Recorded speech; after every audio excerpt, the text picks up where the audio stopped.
uma vez um pato chamado Tio Patinhas. Ele estava andando alegremente, rodando a sua muleta,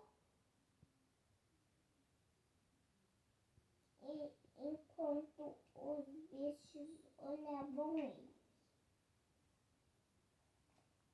E aí ele achou um lugarzinho e aí ele foi sentar para ler.